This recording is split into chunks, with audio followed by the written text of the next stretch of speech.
Dialogue, and thank you once again for choosing us.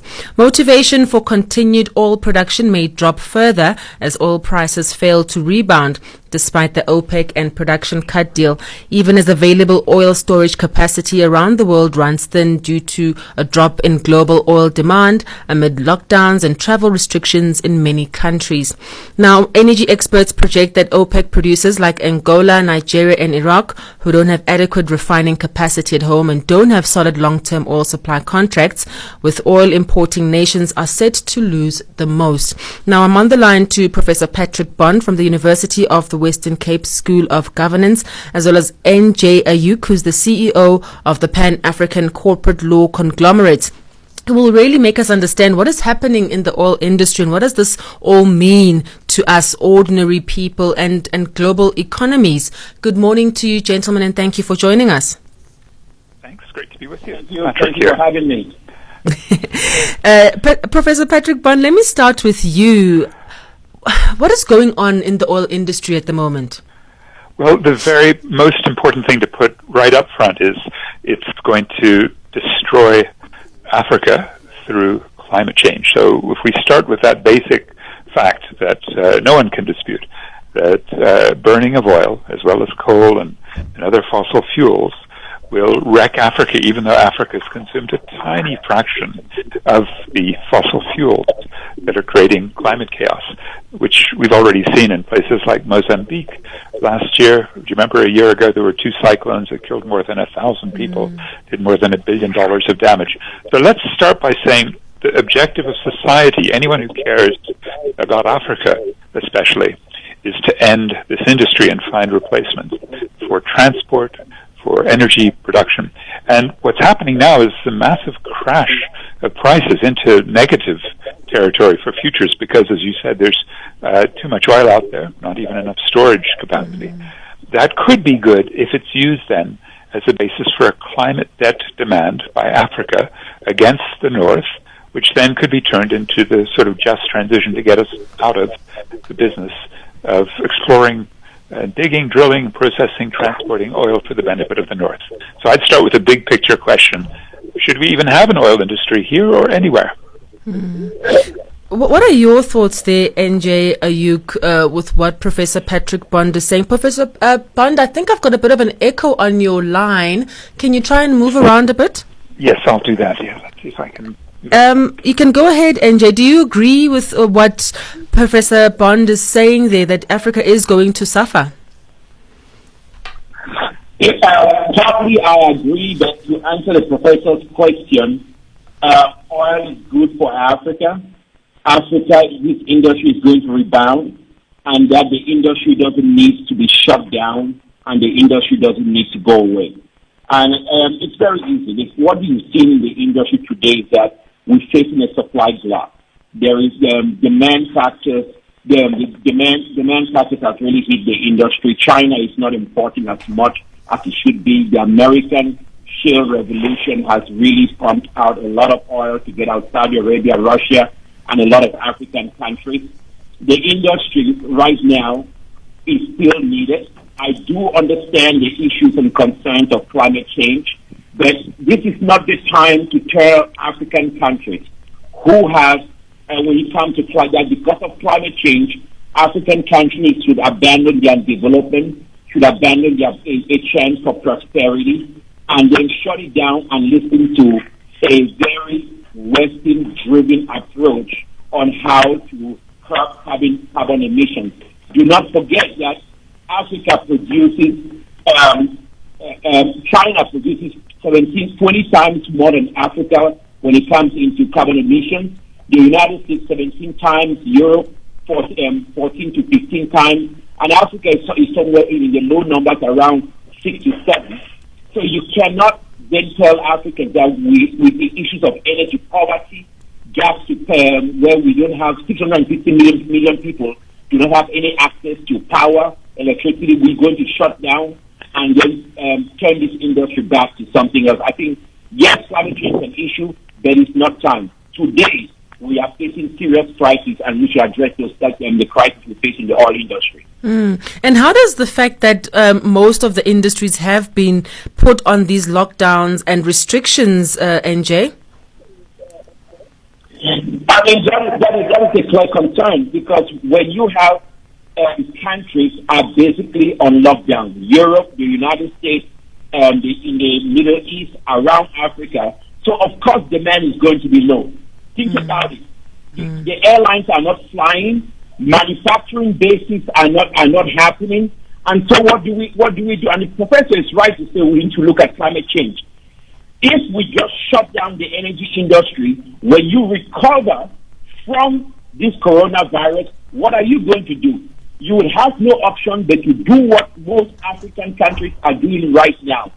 Going to the IMF and the World Bank and begging for money. We need to be self-sufficient. We need to be energy secure and not rely on the World Bank and the IMF and the European Development Bank and beg them for money to power 660 million people without power and credit. Even renewables cannot succeed at this moment because there is it is not bankable. The banks just would not fund it. Professor Patrick, I hear what NJ is saying, but also being energy secure and self-sufficient can be difficult in different economies such as Africa, where infrastructure and inequality is so high, and there are countries that really can't be self-sufficient at this time.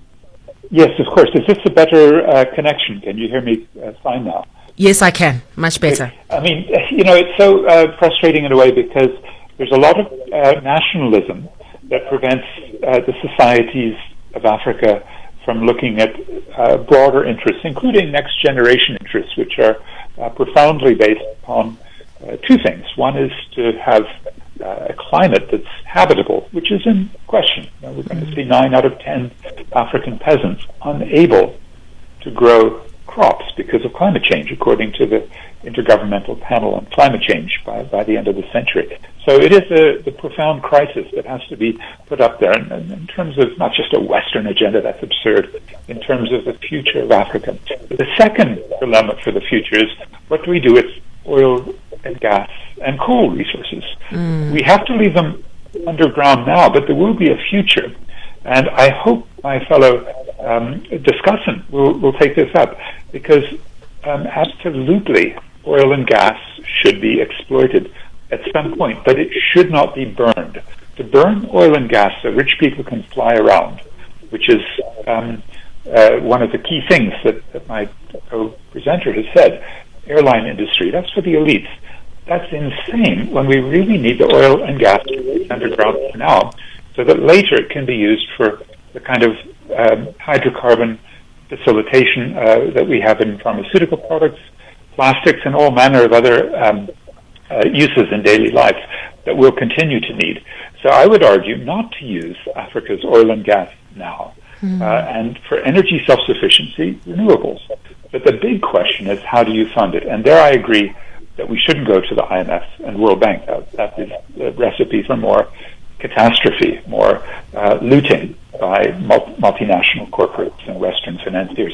So that we can agree on, and I have some ideas about how that can be avoided. But the critical thing is for Africans to do, as the Pan-African Climate Justice Alliance has done, the civil society coalition with 1,500 members, as the greatest African negotiator, Lumumba Diaping, South Sudanese who led the G77 plus China in the Copenhagen negotiations in 2009. And what they've been arguing is we need a climate debt to be paid by the North.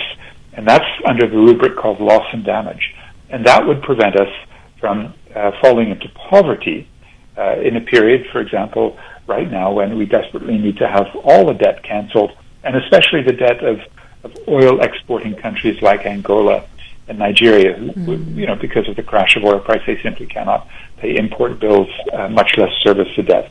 So it's a complicated set of things, but I would challenge us all to say, how do we leave the oil and the gas underground for now? Because if you burn it, you contribute to climate change. But at the same time, how do we get a climate debt payment from the North so we don't lose revenue? Is that a fair set of questions? Now, also, you touching there on Angola, Professor Bond, and Angola was saying that, it might end up shutting down its oil production. Now, how possible is that in a country which is really producing the most of oil into the economy? Well, it's a very good question, because if we don't just take the category Angola, we say who in Angola? Do you want to take the Dos Santos family? Do you want to take Isabel Dos Santos in particular? Then you see who's benefited from the oil over the past few decades.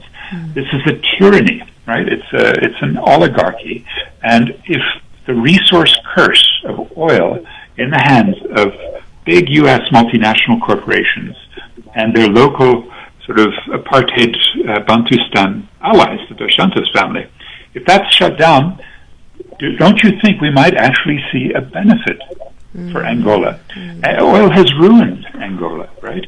And if oil is left underground or under the Atlantic Ocean, as the case may be, then in future a more democratic society could benefit from access to that oil. Again, so long as it's not burned, it can be used in all sorts of other ways for the daily products that we're going to need in the future.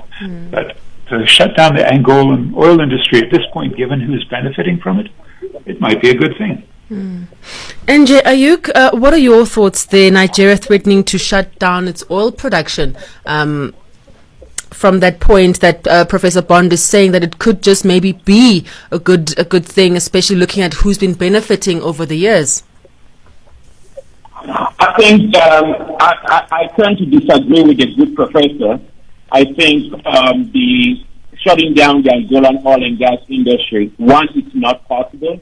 OPEC negotiations, which I was part of, has required some cuts. There are going to be cuts in petroleum production because to stem the supply glut and maybe see that the prices are in an effort to prevent volatility in the market. And Angola is going to continue producing. And I think the professor, we should be careful when we look at Angola right now. Dos Santos is no longer in power. There has been a power transition. I've visited the country. You have a new president who has really made fighting corruption, mismanagement, and some of the past as a central point of his agenda. And you could see a lot of prosecutions are going. A lot still needs to be done. The jury is still out. Then we should give credit where it is due. Democracy can work in oil-producing states, as we can see in some Western countries like Norway, like you can see it in the United Kingdom, you can see it in Canada and United States, which is the highest producer of oil today. I don't come at this from a nationalist point. I am anything but a nationalist, but I'm a proud free market enterprise-loving person. I believe in free market, and that we should look at free market, pragmatic, common sense solutions to this. It is not a Western agenda to look at it. We have to look at an African agenda. And that African agenda is not just based on us going to the Western powers and saying, pay us climate reparations. Okay, the Western powers can pay Africans reparations for colonization. Why do you think they would pay you reparations for the climate? I think enough with all this stuff about reparations and past debts. It is up to us now. What do we do to get things fixed? I don't think the West owes us anything. We owe ourselves accountability, transparency, and getting that done in an African which it has to start with us. We can have clean energy. It is possible. There needs to be an energy transition. I think the professor and I agree on that. There needs to be an energy transition, but we need to do it correctly. Because for us, energy poverty, 650 million people not having any kind of energy in the continent is unacceptable. When we are flaring gas in Nigeria, there is so much gas around there. The professor and I should be putting our heads together and saying, how do we capture gas that's being flared in Nigeria, in the Congo, and other African oil-producing places and power Africa so that we can be self-sustainable, but do it in a clean and very, very efficient fashion. That's what the Africans need today, and that should be our call when it comes to this issue. And that's the voice of NJ Ayuk, who's the CEO of the Pan-African Corporate Law Conglomerate. Alongside him is Professor Patrick Bond from the School of Governance at the University of the Western Cape. It's 25 minutes after 11. Let's go for a quick break, and then we come back and we continue our discussion.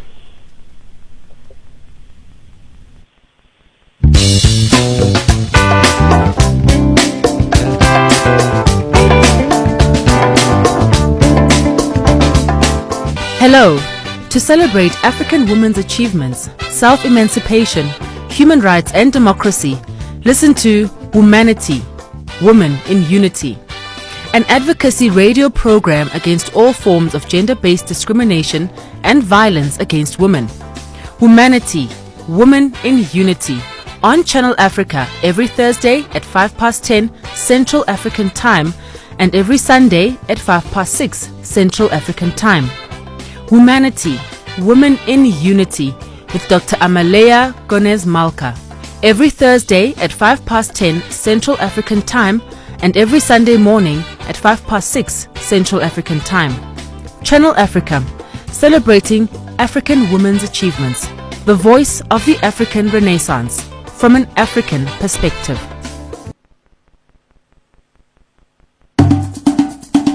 Bringing you your latest news on the novel coronavirus disease COVID-19. For Channel Africa, I'm Simon Muchemwa in Harare, Zimbabwe.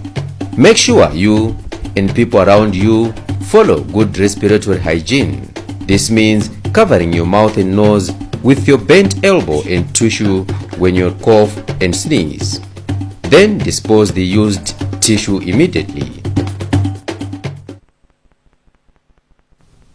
Welcome back to African Dialogue. We're looking at the drop in global oil demand amid lockdowns and travel restrictions in many countries as we're going through this COVID-19 pandemic. Now, I'm joined on the line by Professor Patrick Bond from the University of the Western Cape's School of Governance, as well as NJ Ayuk, who's the CEO of the Pan-African Corporate Law Conglomerate.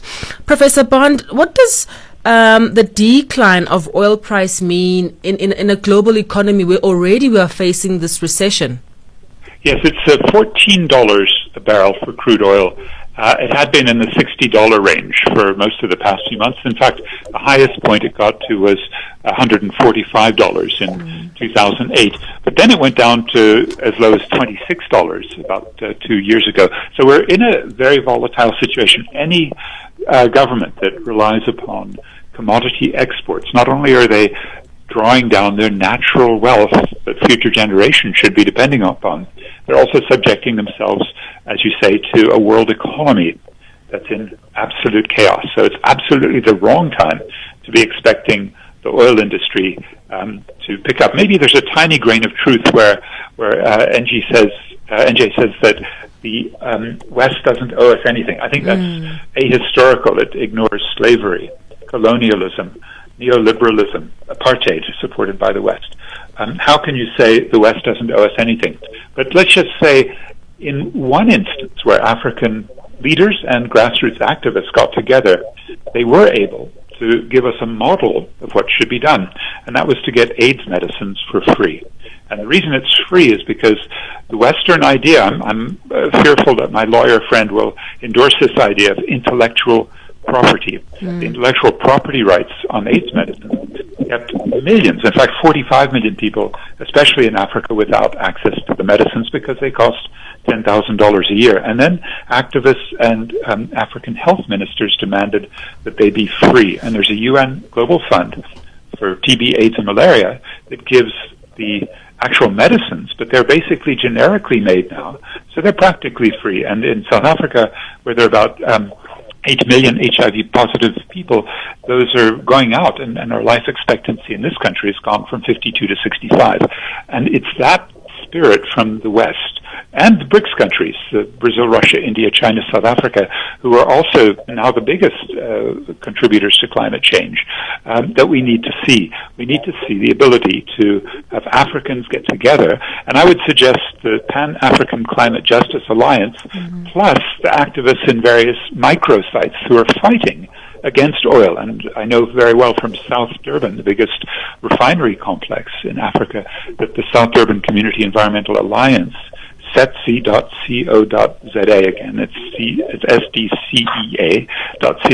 They fight against oil, both the refining in their neighborhoods, which gives them a massive leukemia and a 52% asthma rate, plus offshore oil and gas drilling offshore Durban.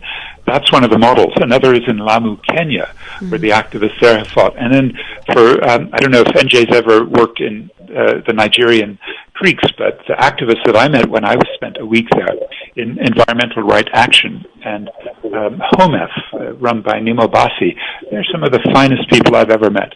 And they're fighting against oil extraction because they know that in spite of having decades and decades of oil available for Nigerians, energy poverty is as bad as ever. In other words, it's just not trickling down to the ordinary people, and it's better just to shut off that oil industry because it's doing far more harm than good.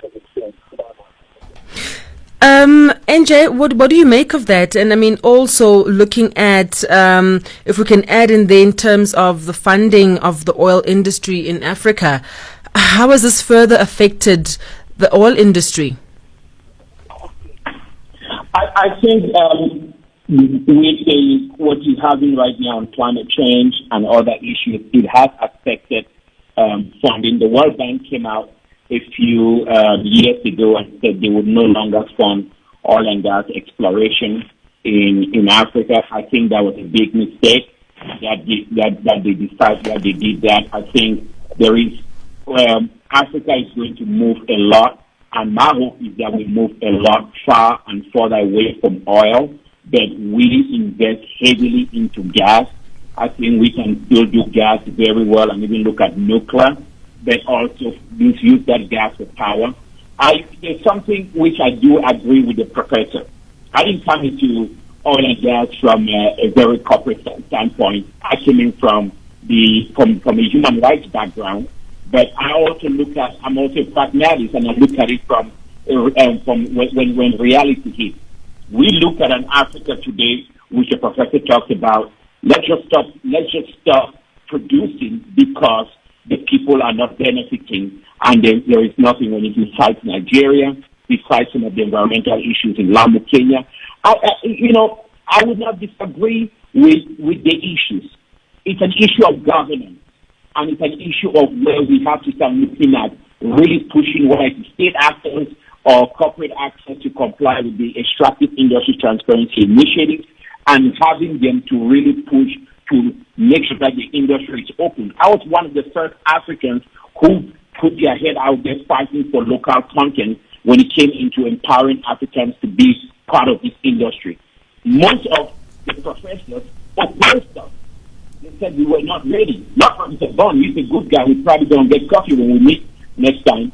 But most of the African professors, most of the academics and the intellectuals told us we were not ready. But when we accomplish local content, and if you look at countries like Nigeria, you have a slew of African-owned companies running oil fields, financing coming within Africa and from abroad, and really empowering people. So there is a lot of good that is being done in this industry, and we should not discount that. But we should also pay attention to the climate. We should transition, but we should not shut down production, stop oil and gas production. I think that is a radically extreme position to take in a time when we're trying to fight the coronavirus. And I want us to look at that in our last segment as we go on a break now. How do we successfully go into this transition that you're talking about, NJ, and also going back to Professor Bond's idea of how do we still not burn the oil, but how do we keep it, yet it can also be so dangerous to the climate should it be burned. So just look at some of those ways, and where is the silver lining in all of this going forward? Manage the resources very well, number one. Number two, do what Norway did. They created a great sovereign wealth fund for the future. Ghana has done something like that. It's working. I think we can learn from what Norway and Ghana and Senegal are doing right now, creating the right kind of infrastructure for the future. But also, you want to carefully look at what when you look at carbon emissions, of course we have to lower carbon emissions, but it cannot just be a one extreme position that says that the oil industry is bad. But it's really important that we work together, we engage each other. And yes, for an Africa that we deserve, for an Africa that has a future, we have to do this working with companies, corporations, but also not forgetting that energy poverty, for some kids like us who grew up in villages and small cities with no power, and it is an issue because we are destroying our manufacturing bases that we don't even have. We're not really meeting that economic justice and everything. And yes, Professor, you were right in the past when you said Europe and these others fought for slavery and for colonization and everything. But outside today, it's not going to be us sitting down and relying and picking these battles on the past. They have to be done. We want some kind of freedom, but we need to hold our leaders accountable and our corporate leaders accountable to do things right now. Corporate governance and governance of our resources right now is important than me going to the UK or to Paris or to fight some white guy for something that he probably doesn't know and spend my years on about doing that. What about the damage that we're already doing to ourselves today? We need to be fighting that, and I welcome if the professor would work with me and the African Energy Chamber, that we get together and really deal with issues that are today and avoid taking a radical left-wing extremist position on these issues. Let's go for a quick break, and in return, I'm going to come back to you, Professor Patrick Bond, to respond to that, and also, provide the silver lining. Is there some hope after COVID-19? How do we make sure that the oil industry is still relevant and still fully functional, as it does benefit many economies on the globe?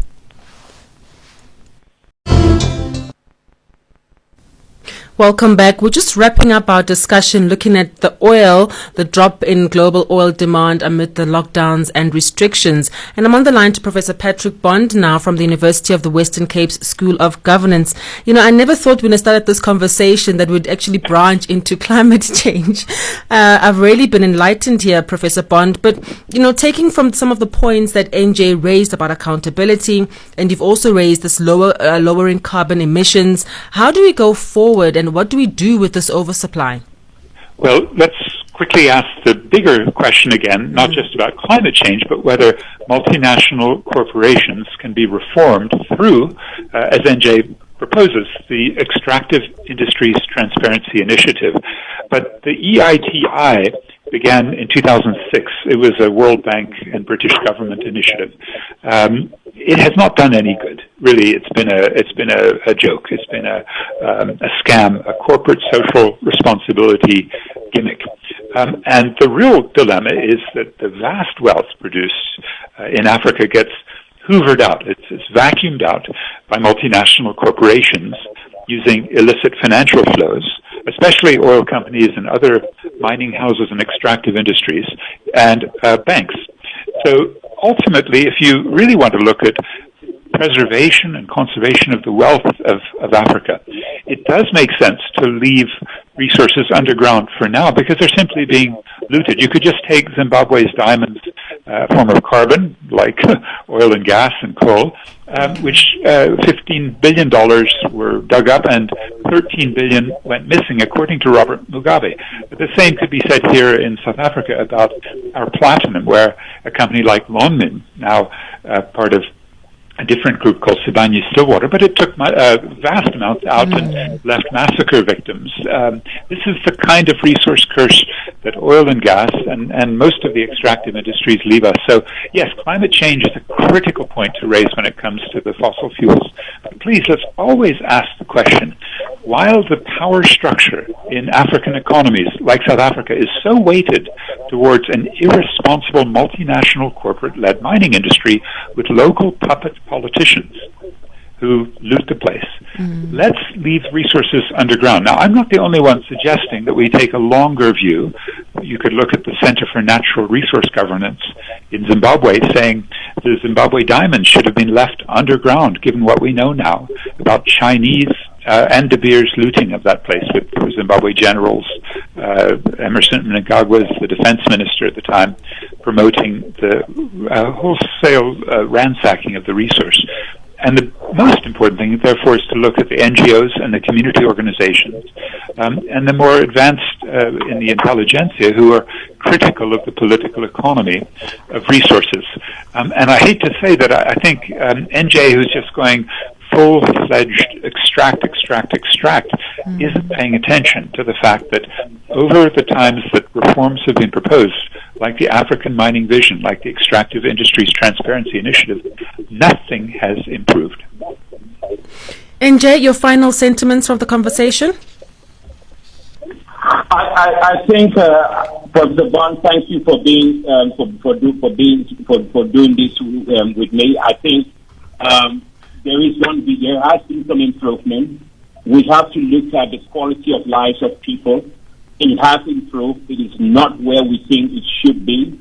With issues when you look at mining, you look at oil and gas, I do understand your argument with regards to living in the ground, but I think if we work together, we develop, we move into that vision of the future, looking at things, the past is reference, not resident. What do we do today? And I think Professor Bond and I agree on one thing, and maybe sort of, that I don't think we need to blame, we need to play the blame game on this or drive a nationalist position on this.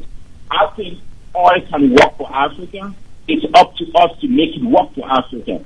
Somebody might be responsible for you being down, but they're not responsible for you not getting back up. It's up to us to look up and get up and start making this industry work for all of us. We need to hold leadership accountable, but we need to also hold corporations accountable. But we need to be, like what Gandhi says, be the change that we want to see.